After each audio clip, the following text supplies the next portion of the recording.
नमस्कार दोस्तों, स्वागत है आप सभी का डेली 11 में। आज हमारा टेस्ट सीरीज का क्रम रहेगा 32वां। इससे पहले 31 सेशन आ चुके हैं, लिंक आपको डिस्क्रिप्शन में मिल जाएगा।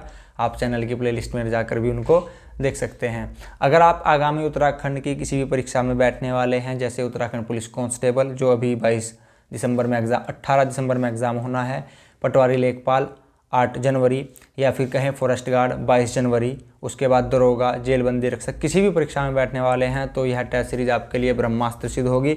इस टेस्ट सीरीज में दोस्तों 25 क्वेश्चन होते हैं, 10 उत्तराखंड, 10 जीके, 5 हिंदी से। अंत में छात्र बताते हैं उन्होंने कि उनका प्रदर्शन कैसा रहा, उन्होंने कितने अंक अर्जित किए। कुछ छात्र यहाँ पर ऐसे हैं जिनके अंक 25 में से 22, 23 आ रहे हैं, वो बहुत ही उम्दा प्रदर्शन कर रहे हैं। उन सभी को बहुत बहुत शुभकामनाएं। शुरू करते हैं दोस्तों। पहला क्वेश्चन आपके सामने उत्तराखंड का प्रस्तुत है। उत्तराखंड में अखिल भारतीय आयुर्विज्ञान संस्थान स्थित है। कहाँ पर स्थित है दोस्तों? सभी जानते हैं, सरल प्रश्न है, ऋषिकेश। ऋषिकेश किस नदी के तट पर स्थित है? चंद्रभागा। याद रखने का आंसर होगा, क्वेश्चन ऐसे आएगा कि ऋषिकेश चंद्रभागा नदी पर स्थित है, दाएं या बाएं? तो चंद्र में द आ रहा है, यानी कि दाएं। ठीक है दोस्तों, आगे बढ़ते हैं। नैनी सैनी हवाई पट्टी परियोजना निम्न में से किस जनपद में स्थित है? आंसर क्वेश्चन यह भी सरल है दोस्तों, पिथौरागढ़। पिथौरागढ़ से उत्तराखंड की सबसे लंबी नदी निकलती है, जिसको आप कहते हैं काली नदी या शारदा नदी, जिसकी लंबाई 252 किलोमीटर है। कौन से ग्लेशियर से निकलती है बताइए दोस्तों? सही जवाब, मीलम ग्लेशियर से निकलती है। आगे बढ़ते हैं दोस्तों। नेक्स्ट क्वेश्चन, सेम मुख्य मंदिर किससे संबंधित है दोस्तों? विष्णु, शिव, देवी या फिर नागराज? करेक्ट आंसर रहेगा दोस्तों, नागराज से संबंधित है। यह कहाँ स्थित है? तो दोस्तों इसके दो आंसर हो सकते हैं, उत्तरकाशी या फिर टिहरी। ऑप्शन का चयन आप देख कर कीजिएगा दोस्तों, ठीक है। प्रेफरेंस अगर आपको देना हो तो आप प्रेफरेंस से मुख्य उत्तरकाशी को दे सकते हैं। आगे बढ़ते हैं दोस्तों। उत्तराखंड की सबसे गहरी झील है। उत्तराखंड की सबसे गहरी झील कौन सी है? तो गहरी झील है दोस्तों नौकुचिया ताल।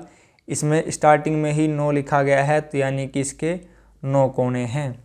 यहाँ पर पक्षी आते हैं दोस्तों, विदेश से पक्षी आते हैं। अब बात करें, अगर मैं आपसे यहाँ से एक हिंदी का क्वेश्चन पूछ लूँ, आपसे पूछूँ नौकुचिया ताल में कौन सा समास है? बिल्कुल सही जवाब दोस्तों, नौकुचिया। स्टार्टिंग में संख्या आ गया तो द्विगु समास है। बहुत ही बढ़िया। केदारनाथ में जल आपदा कब आई थी? यहाँ पर सभी ऑप्शन में 2013 दिया गया है, तो आपको मंथ याद होना चाहिए था, जून। मैंने तिथि भी बताई थी दोस्तों, 16-17 जून। इससे संबंधित कौन सा मिशन चलाया गया था? विगत सेशन में हमने चर्चा की थी, मिशन सूर्य होप। इसमें एक हेलीकॉप्टर भी दुर्घटनाग्रस्त हुआ था, MVI करके था कुछ, एग्जैक्ट मुझे याद नहीं है, MV कुछ करके था दोस्तों। यहाँ पर याद रखिएगा, 16-17 भी याद रखिएगा। यह मंदाकिनी नदी, केदारनाथ घाटी। ठीक है दोस्तों, आगे बढ़ते हैं। पिरान कलियर कहाँ स्थित है? पहला ही ऑप्शन हरिद्वार। जो छात्र जल्दी में होंगे कहेंगे सर हरिद्वार। दोस्तों थोड़ा नीचे देख लीजिए, ऑप्शन बी देहरादून, सी रुड़की। यह रुड़की के नज़दीक है, तो यहाँ पर बिल्कुल जो सही करेक्ट आंसर होगा रुड़की होगा। माना रुड़की हरिद्वार में स्थित है, लेकिन यहाँ पर अगर रुड़की दे दिया गया है तो करेक्ट आंसर रुड़की होगा दोस्तों। अगर रुड़की उपस्थित ना होता तो आप हरिद्वार लगा सकते थे। हरिद्वार की स्थापना 28 दिसंबर 1988। हरिद्वार का क्षेत्रफल 2360 यानी कि 2360। हरिद्वार गंगा के तट पर स्थित है दोस्तों।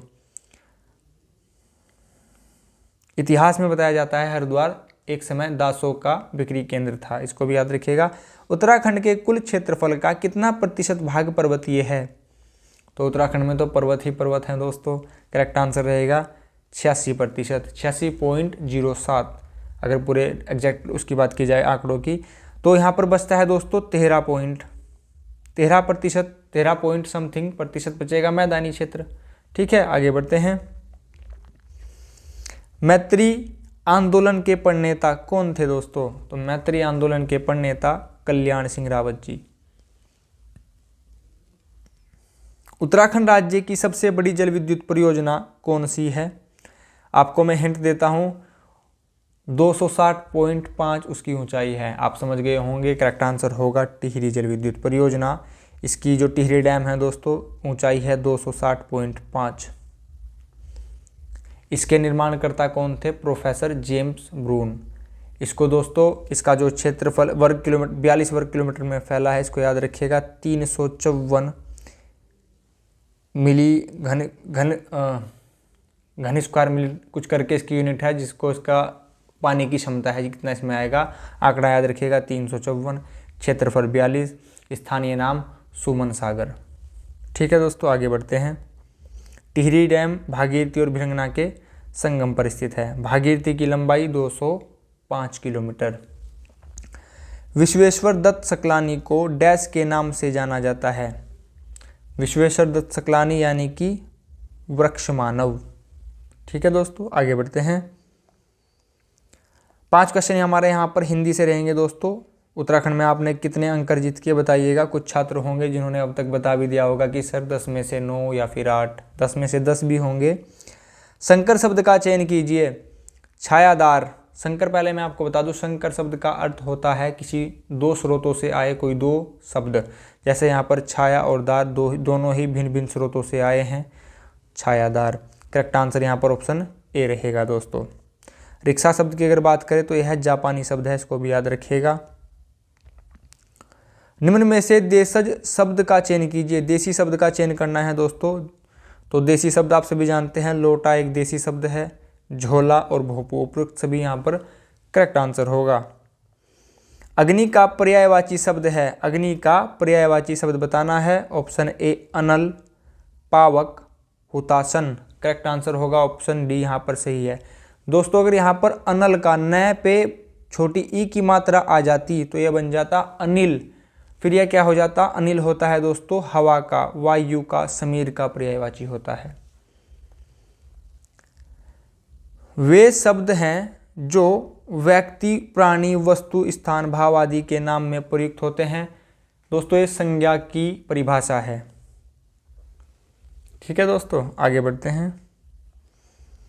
डैश में पूर्व पद अव्यय होता है। ज़्यादा मत सोचिएगा, अव्यय लिखा है ऑप्शन में देख लीजिए, अव्यय भाव समास करेक्ट आंसर होगा। क्रमधारी समास में दोस्तों विशेषता बताई जाएगी, याद रखिएगा। क्रमधारी में विशेषता बताई जाएगी। जैसे काली मिर्च, मिर्च कैसी है? काली, तो यह विशेषता है, तो क्रमधारी समास होगा। यहाँ पर नेक्स्ट क्वेश्चन कंप्यूटर से है दोस्तों। कंपाइलर एक ऐसा सॉफ्टवेयर होता है जो परिवर्तित करता है, क्या परिवर्तित करता है? कैरेक्टर से बिट्स, यह नहीं होगा दोस्तों।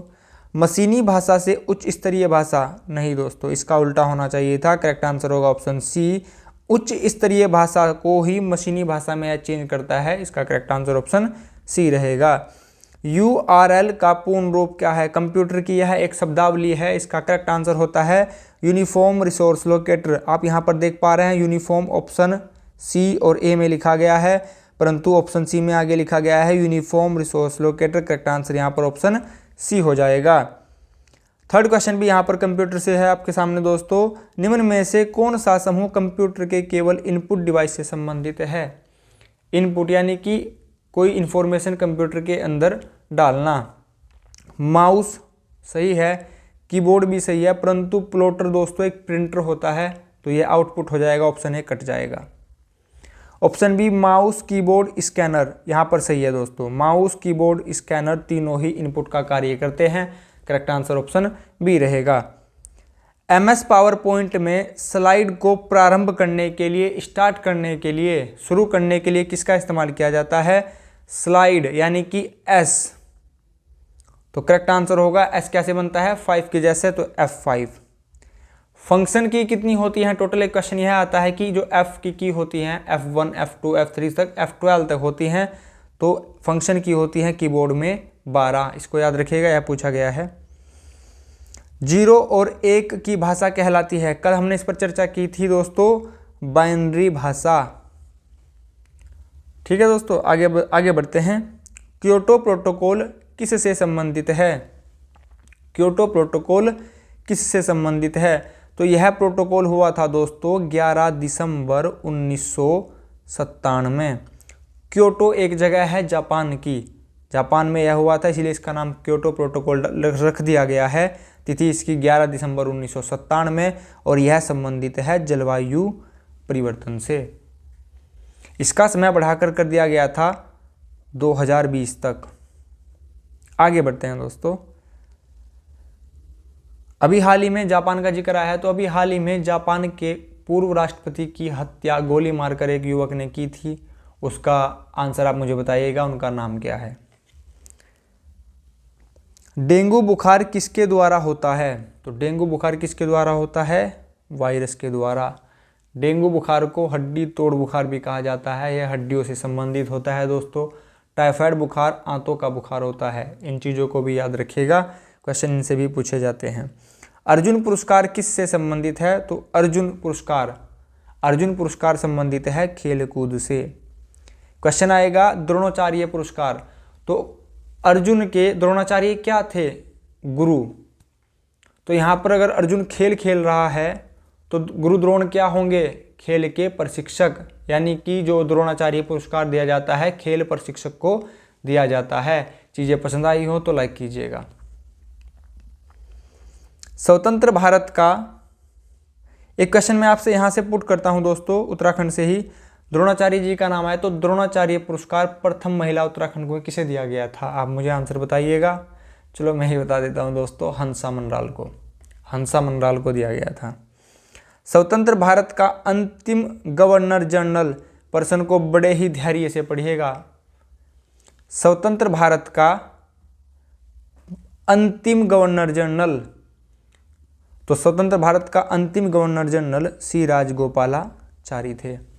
अगर यहाँ पर प्रश्न पूछ लिया जाता स्वतंत्र भारत का प्रथम भारतीय गवर्नर जनरल, तो भी आंसर राजगोपालाचारी ही होता।